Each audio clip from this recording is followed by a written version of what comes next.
যদি মুখ দিয়েও কিছু প্রতিবাদ না করতে পারে, বাংলার মুসলমান যদি মুখ দিয়ে প্রতিবাদ না করতে পারে, অন্তর দিয়ে প্রতিবাদ করলেও খোদাবন্দে কারিমের দরবার পর্যন্ত পৌঁছে যায়। এই কথা বলেন ঠিক না বাড়ে? তুমি যার সন্তানের বুককে খালি করেছো, যে মাকে কাঁদিয়েছো, মা মুখে না বলতে পারলেও মার কলিজার কান্না আর শাদী পর্যন্ত চলে যায়। আর মারে কান্দাইও না, আর ভাইরে কান্দাইও না, আর জমিনকে রক্তাক্ত করো না।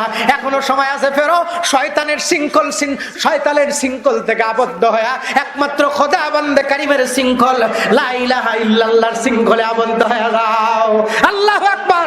লা ইলাহা ইল্লাল্লাহর মালা এবং শৃঙ্খলে যারা হাত এবং কণ্ঠ বাঁধা, সে কখনো অন্যায় করতে পারে না, সে কখনো দুর্নীতি করতে পারে না, সে কখনো সন্ত্রাসী হতে পারে না। কথা বলেন ঠিক না বাড়ে? লা ইলাহা ইল্লাল্লাহু মুহাম্মাদুর রাসূলুল্লাহর লাগাম মুহাম্মাদুর রাসূলুল্লাহর হাতে আমার জবান দিয়ে যা বের হবে মুহাম্মাদুর রাসূলুল্লাহর আদর্শের কথা বের হবে। আমাদের কাছে নবীর এচিয়ার আমানত, নবীর এচিয়ার নিয়ামত, খতমে নবুয়ত আন্দোলন। আল্লাহ পাক রব্বুল আলামিন বলেন, মা কানা মুহাম্মাদুন আবা আহাদিম মিন রিজালিকুম ওয়ালাকিন রাসূলুল্লাহি ওয়া খাতামান নবিয়্যিন। আল্লাহু আকবার। আর জোরে বলেন আল্লাহু আকবার। নবীর নাম, নবীর মান, চার খলিফার নাম আজকে আমাদের দিল থেকে উঠে যাইতেছে। এজন্য এক শ্রেণীর শিয়া সম্প্রদায়, কাদিয়ানি শিয়াবাদীরা চক্রান্ত করে মুহাম্মদুর রাসূলুল্লাহকে শেষ নবীর নাম এনে উম্মতের মধ্যে তাবলীগের নাম নিয়ে ঢুকে পড়েছে। কথা বলেন ঠিক না বাড়ে? আমরা যদি আমাদের সন্তানদেরকে সতর্ক না করি, শেষ জামানার নবী মুহাম্মদুর রাসূলুল্লাহ, নবীর পরে আর কোনো নবী আসবে না, এই আকীদা আমাদের সন্তানদেরকে শিখিয়ে দেওয়ার কথা, শিখিয়ে যাওয়া দরকার। যদি মা এবং বাবা সন্তানদেরকে শিখিয়ে না যায়, বাবা হবে ইমানদার, সন্তান হবে বেঈমান। মুহাম্মদুর রাসূলুল্লাহকে যদি কেউ শেষ নবী বিশ্বাস না করে, তার ঈমান থাকবে না। যার ঈমান থাকবে না, সে যদি মুসলমান দাবি করে, সে কখনো মুসলমান থাকবে না। এজন্যে হক্কানি উলামায়ে কেরাম বাংলার জমিনে নারায়ে তাকবীরের ধ্বনির সঙ্গে একটা দাবি, কাফের কাফের, কাদিয়ানীরা কাফের। একটু বলা যাবে না? এটা ঈমানের তাকবীর। আমি বলবো কাফের কাফের, আপনারা কি বলবেন? কাদিয়ানীরা কাফের। এজন্য বাড়িতে বাড়িতে প্রত্যেকটা সন্তানদেরকে শিখিয়ে দেওয়ার কথা, শিখিয়ে দেওয়া দরকার। এই বেটা, মুহাম্মদুর রাসূলুল্লাহ আখিরি জামানার পয়গম্বর, চার খলিফা আবু বকর, ওমর, উসমান, আলী, এদের নাম শিখিয়ে দেওয়ার কথা। আজকে সন্তানদেরকে যদি বলা হয় বম্বের নায়ক কয়টা, বাংলা সিরিয়ালের কয়টা, হিন্দি সিরিয়ালের কয়টা, মুখে থাকে, কিন্তু 10 জন আশরায়ে মুবাশশিরা সাহাবীর নাম মুখস্থ নাই। কথা বলেন ঠিক না বেটা? মুখস্থ নাই। বাংলার বড় বড় মানুষের নাম মুখস্থ আছে, কিন্তু 313 জন সাহাবীর নাম মুখস্থ নাই। বাড়িতে বিপদ আপদ, টর্নেডো, সাইক্লোন, কলেরা, বসন্ত আসতেছে, দেহে সাইক্লোন, 313 জন সাহাবীর নাম উচ্চারণ করে দোয়া করো, আল্লাহ পাক সাথে সাথে দোয়া মঞ্জুর করবে, সাথে সাথে দোয়া কবুল করবে। কিন্তু তাদের মুখস্থ নাই। কোথায় পাবো? কোথায় পাবো? রিকশাওয়ালা, ভ্যানওয়ালা আর এরোপ্লেনওয়ালার কাছে পাওয়া যাবে না। মাদ্রাসার মক্তবের হুজুরের কাছে যাও, মসজিদের ইমাম সাহেবের কাছে যাও, ওর কাছে গেলে পাওয়া যাবে। কথা বলেন ঠিক না ঠিক? রে আল্লাহর পাগল পারা বান্দা বান্দিরা, শয়তান ডাক দিয়া কয়, সিয়ার যখন পাইছি আমারে কি কথা বলার সুযোগ দিবা? বলে হ্যাঁ দিলাম।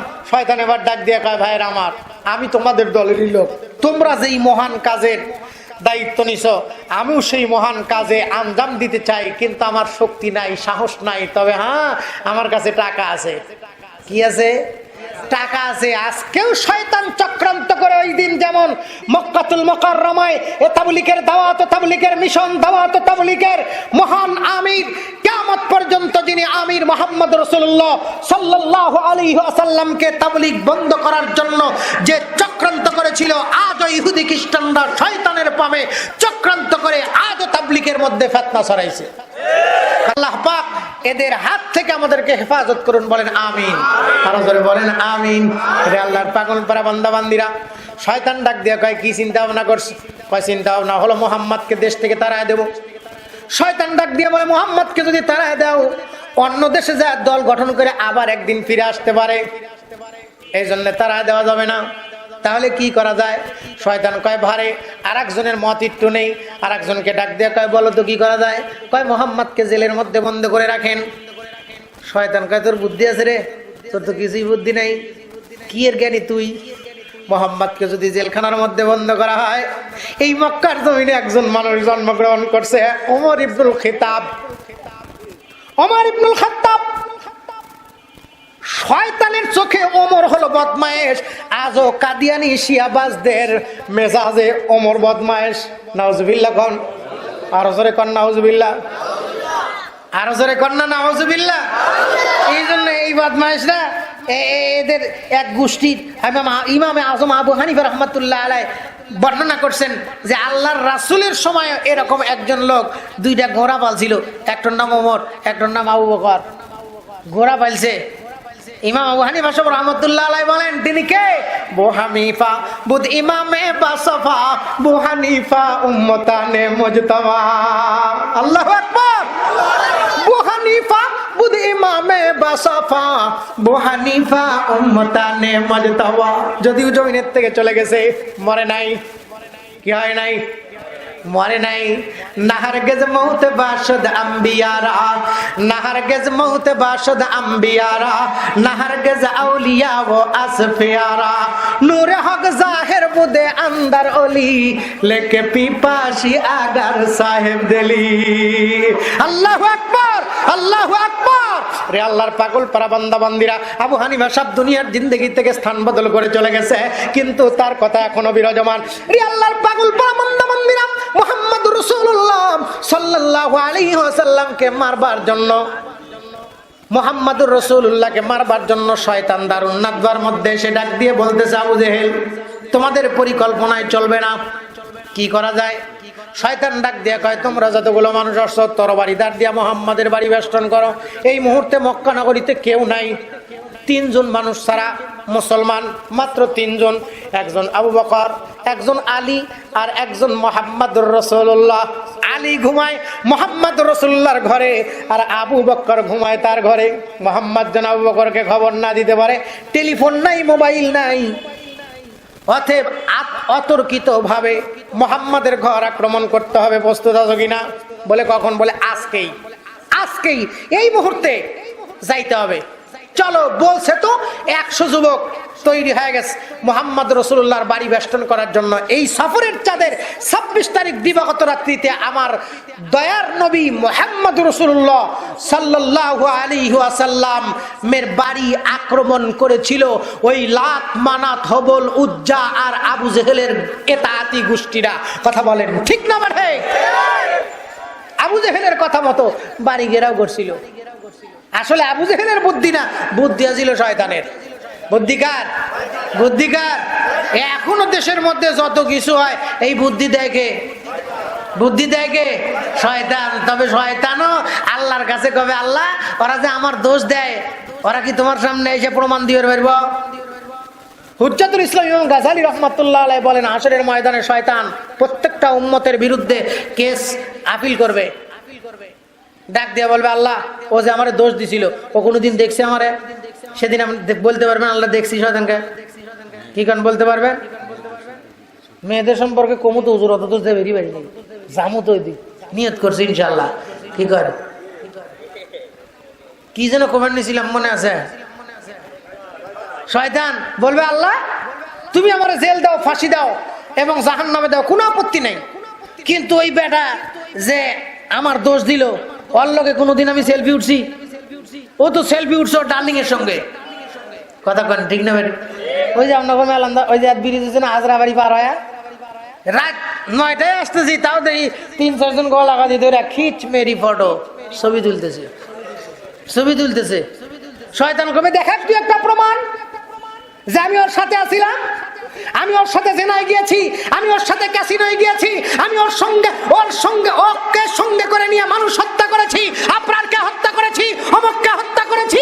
দেখা দুনিয়ার বুকে সিসি ক্যামেরায় কারা কারা কাক কাক কি মারছে, কোন জায়গায় কি অকাম কুকাম হয়েছে, সব ক্যামেরার মধ্যে সিসি ক্যামেরায় ফটো উঠছে কি ওঠে না। কিছুদিন মনে করছে আমল করে একটা আসিল না, সব জায়গাতে সিসি ক্যামেরা আছে, ধরা পড়ছে। শয়তান কবে, আল্লাহ তুমি তো সিসি ক্যামেরা লাগাইছিলা, দেখাও। আমার কাছে প্রমাণ আছে, তুই কি চাস? আমি তো জানি তুই করছস, কিন্তু আল্লাহ, শয়তান কবে, আল্লাহ তোমার কাছ থেকে প্রমাণ চাই না, ওই প্রমাণ দে। বান্দা কবে, আল্লাহ আমার কাছে কোনো প্রমাণ নাই, আমি যখন এগুলা করছি তখন তো নিজে সেলফি তুলে ছেড়ে দিই নেই, মানুষে তুলে ছেড়ে দিছে আমাকে দুনিয়ার বুকে ফাঁসানোর জন্য। কিন্তু শয়তান তো দুনিয়ায় ফাঁসাইতে চায় না, শয়তান আখিরাতে ফাঁসাইতে চায়। এই কথা বলেন ঠিক না ঠিক? শয়তান দুনিয়ায় ফাঁসাইতে চায় না, দুনিয়ায় মানুষরূপী শয়তান মানুষকে ফাঁসায়। ঠিক না ঠিক? মানুষরূপী পাষাণ হয়ে মানুষ খায়।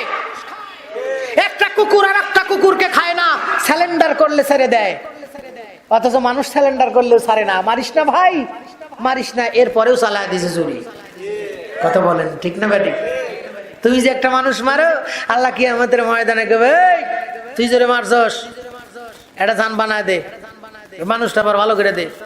যদি না পারো তো অমনি বাটাম পাঠাইবো। হেমানন্দ আর প্রেমানন্দ যত নন্দ আছে, কোন নন্দ কুলাবে না গুতানন্দের কাছে।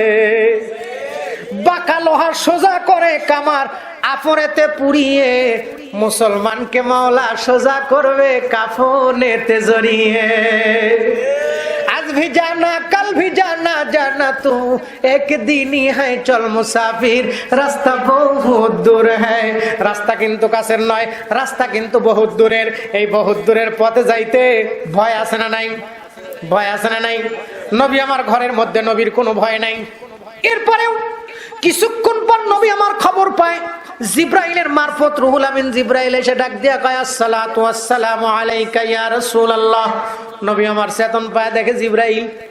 ও জিব্রাইল ভাই, এত রাত্রে তুমি কেন আসছো আমি জানতে চাই।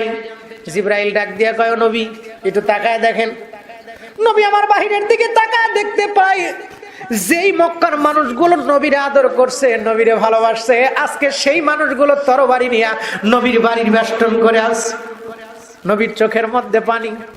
সরকারে দো আলম চিন্তিত হয়ে আর সরকারে দো আলম হেডলাইনে যোগাযোগ করতেছে। ঠোঁটের জবান নাই, দিলের জবান খুলে গেছে। ওয়াকুর রব্বি আদখিলনি মুদখালা সিদ্দিকিন, রব্বি আদখিলনি মুদখালা সিদ্দিকিন ওয়া আখরিজনি মুখরাজা সিদ্দিকিন ওয়াজআলনি মিন লাদুনকা সুলতানান নাসিরা। মা যদি মুখ দিয়েও কিছু প্রতিবাদ না করতে পারে, বাংলার মুসলমান যদি মুখ দিয়ে প্রতিবাদ না করতে পারে, অন্তর দিয়ে প্রতিবাদ করলেও খোদাবন্দে কারিমের দরবার পর্যন্ত পৌঁছে যায়। এই কথা বলেন ঠিক না বারে? তুমি যার সন্তানের বুককে খালি করেছো, যে মাকে কাঁদিয়েছো, মা মুখে না বলতে পারলেও মার কলিজার কান্না আর শাদিম পর্যন্ত চলে যায়। আর মারে কান্দাইও না, আর ভাইরে কান্দাইও না, আর জমিনকে রক্তাক্ত করো না। এখনো সময় আছে, ফেরো শয়তানের শয়তানের শৃঙ্খল থেকে আবদ্ধ হয়ে একমাত্র খোদা বান্দে কারিমের শৃঙ্খল লা ইলাহা ইল্লাল্লাহর শৃঙ্খলে আবদ্ধ হয়ে যাও। আল্লাহু আকবার।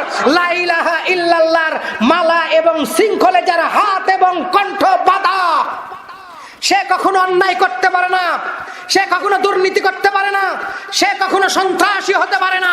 কথা বলেন ঠিক না বাড়ে? লা ইলাহা ইল্লাল্লাহু মুহাম্মাদুর রাসূলুল্লাহর লাগাম মুহাম্মাদুর রাসূলুল্লাহর হাতে। আমার জবান দিয়ে যা বের হবে মুহাম্মাদুর রাসূলুল্লাহর আদর্শের কথা বের হয়।